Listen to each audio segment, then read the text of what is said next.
여러분 안녕하십니까? 드디어 오펙 플러스 그러니까 산유국 협의체죠. 여기에서 어제 200만 배럴 매일 200만 배럴 감산을 하려고 지금 협의를 하고 있습니다. 거의 뭐 한다고 봐야 되겠죠. 이것이 코로나 19 팬데믹 이후 최대 감산량인데, 실제로 200만 배럴이라고 할 것 같으면 일반적으로 크루드 오일 그러니까 원유의 배 한 척 정도밖에 안 됩니다. 30만 메트릭 톤인데, 이걸 가지고 이제 비산유국들은 걱정을 하죠.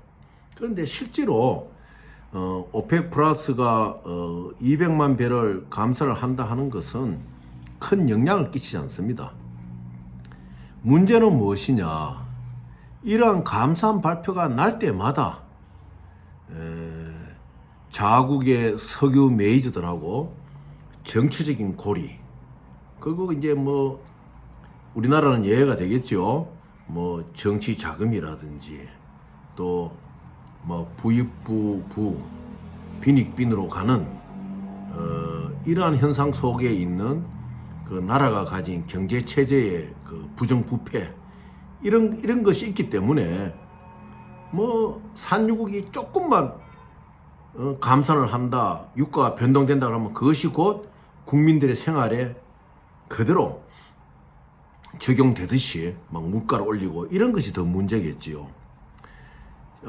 실제로 산유국에 가가지고 일을 해본 경험을 한번 말씀드릴 것 같으면은, 오펙이라 하는 것은 일반적으로 명목상으로 이제 석유 산유국들이 협의국을 구성해가지고 수출의 유가 조정 문제 때문에 너희 나라에서는 뭐 매달 매일 얼마 정도의 배럴을 생산하라 이렇게 정하는 것이지, 실제로 나이지리아나 뭐 일부 기타의 산유국에 가보면요, 오펙에서 제시한 규정 외에 더 많이 석유를 리터 끌어올립니다. 끌어올려가지고 제가 여러 번 말씀드렸지만 이건 실제로 경험해봤기 때문에 말씀을 드리는 거예요. 공비엘, 한마디로 하주가 없는 배를 그저 막 띄웁니다. 띄울 때 보면은 제일 작은 것이 100만 배럴이고 일반적으로 200만 배럴 배들이 계속 그 바다 위에 뜨게 됩니다. 주로 이렇게 뜨게 되는 배들을 넙석넙석 삼키는 곳이 어디냐? 이 차이나거든요. 이래서 이 배들이 그대로 그 오펙의 제한 조치에 관계없이 막 그 석유를 립대해가지고 그대로 200만 배를 100만 배를 실어가지고 하주가 없이 콘시그너가 없이 그대로 띄웁니다. 띄워서 이 배가 그 중국을 향한다든지 이런 경우에 오면서 하주를 정하는 것이에요. 그러면 그 캡틴이 그 안에서 자기가 고용된 선박회사의 오다에 따라 가지고 비해를 뭐 어느 회사 산다면은 그 비해를 이제 그 회사 이름으로 바꿔주는 것이죠.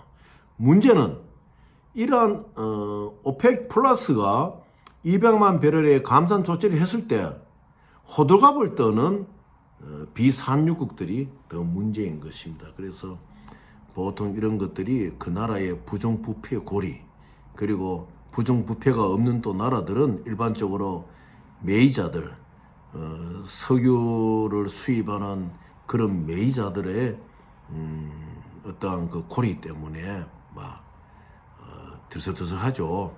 따져보십시오. 200만 배럴이 그렇게 많은 거 아닙니다. 산유국이 200만 배를 감산한다, 이거 갖고 이제 호들갑 떤다는 것은 참 문제가 있는 것이죠. 그래서 이러한 것들을 이제 우리 국민들이 좀 알아야 돼요. 알아야 되는데, 이제 국제 유가가, 이제 국제 유가는 주로 말한다면은 크루드 오일, 원유를 말하는 거 아니겠습니까? 뭐 러시아에서 오는 크루드 오일도 있고, 이쪽에 중동 쪽에서 오는 크루드 오일도 있고, 또 아프리카에서 오는 크루드 오일도 있는데, 보통 80불의 기준을 해가 런던 마켓 가격에 80불의 기준을 하지만 겨울이 되면 어차피 100불을 갑니다. 100불로 진행이 되지만은 문제는 지금 미국의 환율의 문제죠.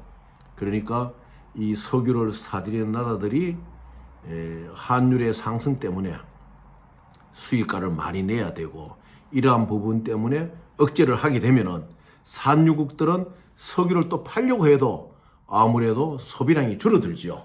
그래서 지금 미국과 산유국에 문제가 생기는 거예요. 뭐 때문에 생겼느냐?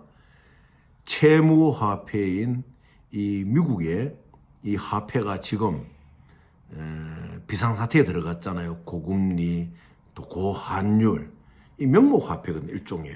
이 화폐에 석유라는 실물화폐하고 이제 전쟁이 벌어지는 거죠.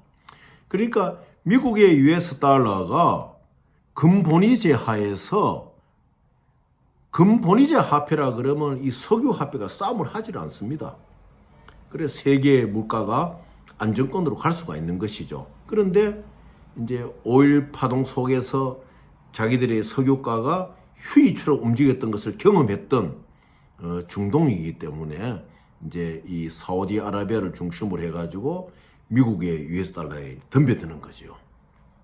그것이 바로 얼마 전에 바이든이 사우디를 방문했을 때 냉대를 받고 오는 거 아니겠습니까? 그래서 이 축이 사우디아라비아하고 러시아가 힘을 합쳐가지고, 러시아도 이제 많은 산유국 아닙니까? 러시아는 가스, 크루드 오일, 또 블라디보스톡이나 나우토카를 통해 내려오는 그 정제유들, 뭐 이런 것 때문에 이제 사우디아라비아가, 러시아가 이제 손을 잡고 이제 미국의 이 화폐에 대항하는 것이 바로 국제유가에 이제 급등세로 가는 겁니다. 어차피 10월, 11월, 12월 되면은 항상 유가는 오를 수밖에 없어요. 그리고 일반적으로 100불 정도 수준이 되면은 그게 정상적인 수준입니다. 이 수준이 되면은 석유가 수급이 이제 공급과 수요가 이제 원활하게 움직이는 것이니까 우리들은 너무 여기에 민감하게 정할 것이 없고, 이제는 정말 이 대한민국도 좀 석유가의 유통 과정을 들여다봐야 돼요. 너무 우리나라의 석유 매입자들이 첫째 폭리를 취하고 있고, 그 이제 예를 들어 가지고 싱가포르에 에이전트들이 많잖아요. 이 에이전트들을 통해서 이제 가져올 경우도 있지만은 또 한국에 있는 그 밴드 회사를 통해서, 이 밴드 회사 직접 나서지 않고, 밴드 회사가 뭐냐? 일종의 피드실 컴퍼니거든요. 뭐 SK라든 이런 회사들이 기름을 사주는 중간 역할을 하는데, 이 회사들이 또 리셀러나 리파이너를 하고 이제 해서 사오잖아요. 사오는데 일반적으로 볼 것 같으면은 석유 수급 가격에 있어서 언밸런스가 굉장히 많아요. 그 언밸런스가 뭐냐? 이 큰 메이저 회사들이 석유를 사주는 회사들이 굉장히 제한적으로 쓰고 있단 말입니다. 밴드 회사들을. 그러니까 뭐 좀 힘 있는 사람과 연결이 됐다든지, 또 요즘은 힘 있는 사람이 있어도 그거 하기가 힘들어요. 이제 그러니까 이 메이저 회사한테 수익도 나고 자기들의 그 어떠한 이익이 있어야지 밴드 회사하고 손을 잡는 거 아니겠습니까? 그래서 이러한 수급 관계의 문제점들을 정부가 좀 들여다봐야 돼요. 그래서 정부만이 뭐 이러한 것을 관리하는 것보다도 이제 과거에 민주운동을 하듯이 또 시민운동을 하듯이 이제 이 에너지 부분을 들여다볼 수 있는 시민운동이 굉장히 이제 필요해졌습니다. 비산유국에서는. 왜냐하면은 이 에너지 가격의 급등에 따라 가지고 우리 서민들의 생활에 굉장히 영향을 받거든요.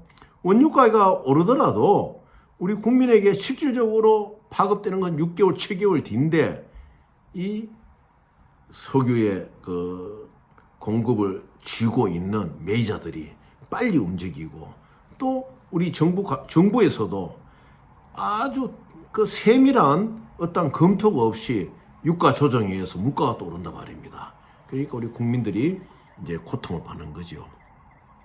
결국 이 문제는 킹 달러로 가는, 그러니까 채무 화폐로서 이 전 세계의 경제를 좌지우지하던 미국이 얼마나 많은 달러를 뿌려놨습니까? 그 달러가 이제는 힘을 잃게 되니까 글로벌 경기가 악화될 수밖에 없어요. 글로벌 경기가 악화되면은 겨울이 오더라도, 우리는 겨울이지만 전 세계로 보면 겨울이 아니지 않습니까? 안 그렇습니까? 유럽 애들 같은 경우에는 뭐 우리나라의 겨울 같은 경우에는 봄, 여름에 우리 한국에 있다가 또 아주 추운 겨울이 되면 저 캄보디아나 앙코르와트 쪽에 따뜻한 지역으로 가거든요. 이렇게 움직이듯이 우리가 겨울이지 전 세계로 봐서는 그게 아주 평등하게 이루어지니까 전 세계 석유의 수급량으로 봐서는 글로벌 경기가 악화되면은 석유 수요가 감소가 되는 거예요. 지금 석유 수요 감소된다고 봐야 돼요. 그러니까 이 산유국들은 굉장히 불안한 거예요. 미국 달러면 의지할 수 없는 거 아닙니까? 왜냐? 미국 달러 기준으로 해가지고 계속 고환율로 갈 경우에는 비산유국들이 석유를 사는데 굉장히 주저를 하거든요. 그래서 한마디로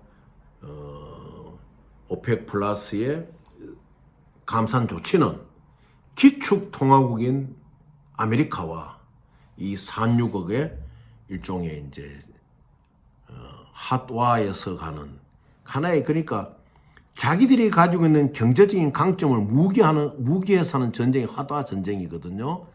그러니까 미국이 자기들이 가지고 있는 US 달러로 무기를 삼았을 때 이 산유국들은 석유량을 조절하는 것으로서 이게 대항하는 이 전쟁이 이제 벌어지는 거예요. 그럼 이때 우리는 어떻게 해야 되느냐? 지금 실제로 그러한 것을 협의하고 있거든. 오스트리아 빈에서 그 오펙의 본부가 오스트리아 빈에 있는데 협의를 하고 있습니다. 그럼 우리는 어떻게 하냐? 첫째, 정부가 석유의 유통 과정을 들여다보고 유통 과정 속에서 이 리파이너들이, 이 매기저 회사들이 폭리를 취하지 못하도록 잡아야 됩니다. 폭리를 취하는 것은 요새 흔히 말하는 횡재세로 거두어 드려야 돼요. 그래서 이것을 무역금융에서 오늘마다 20억 불이 지금 손실이 나고 있잖아요. 그런데 막아줘야 돼요. 그리고 뭐 매번 말씀드렸지만은 지금 외환보유액 4,578억 갖고 있는 그냥 있지 말고 국회에서 싸움하지 말고 국회의원들이 질의를 좀 해줘요. 대한민국 유가증권 4,102억 갖고 있는데 이거 좀 풀어가지고 무역금융에 써라. SDR 자금 154억 있는데 무역금융에 써라. 또 예치금 228억 많으냐? IMF 포지션에 있는 154억 써라. 이렇게 좀 압박을 해줘야 되는데 지금 국회의원들 제가 욕하는 거 아니지만 참 안타까워요. 지금요. 뭐 미사일도 발사대가 실수해가지고 도리어 우리 아군 진영에 떨어지고 우리 국민 진영에 떨어졌다. 뭐 그런 또 실수로서 우리가 또 이해해서 넘어갈 수 있지만 지금 이 단계에서 4,578억 불을 갖고 있는 걸 가지고 무역금융이 무너지는 것을 빨리 지금 뒷받침을 해줘야 되는데 지금 국회의원들이요 그런 생각도 안 해요. 지금 참 안타까운 것이죠. 그래서 우리 국민들이 우리라도 이러한 것을 주변에 이야기하고 알리면서 이제는 우리가 알아야 돼요. 모르고서는 소유값 올랐나 또 물가 오르나 그게 아닙니다. 그러니까 항상 이런 것을 우리가 대책을 세울 수 있어야 된다. 그래 지금 참 안타까워요. 그 과거에 인도네시아 애들이 뒷골목에서 만든 그 UBS 가짜 그 뱅게런티가 있어요. 페이퍼죠 일종의.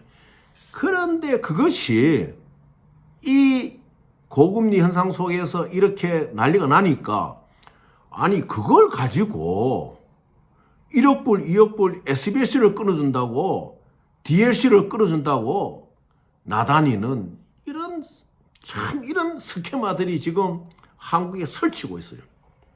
오늘도 제가 그랬어요. 다 불러라. 이제는 도저히 이것은 눈으로 볼 수가 없다. 그 UBS 페이퍼 들고 DLC 끊어준다? 다 불러 모아가지고 내가 이야기를 하겠다.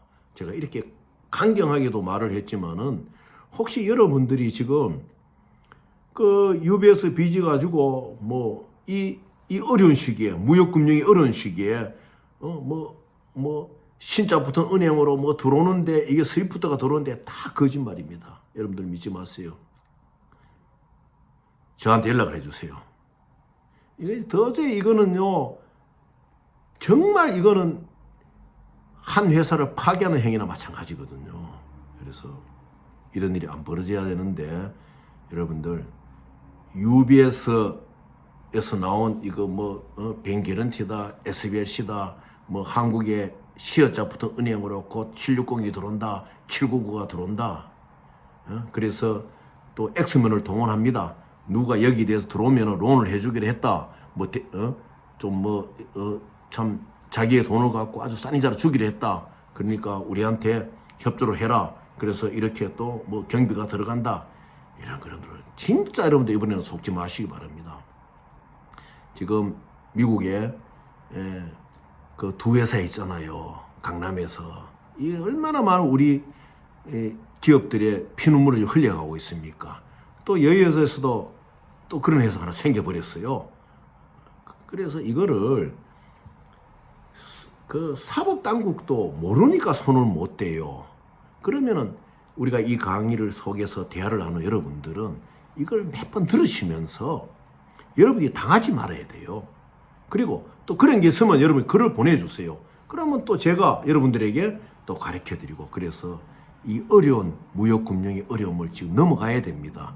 그래야지 어쨌든 연말까지 우리가 480억 불, 500억 불 넘지 않는 무역 적자를 막아내야 돼요.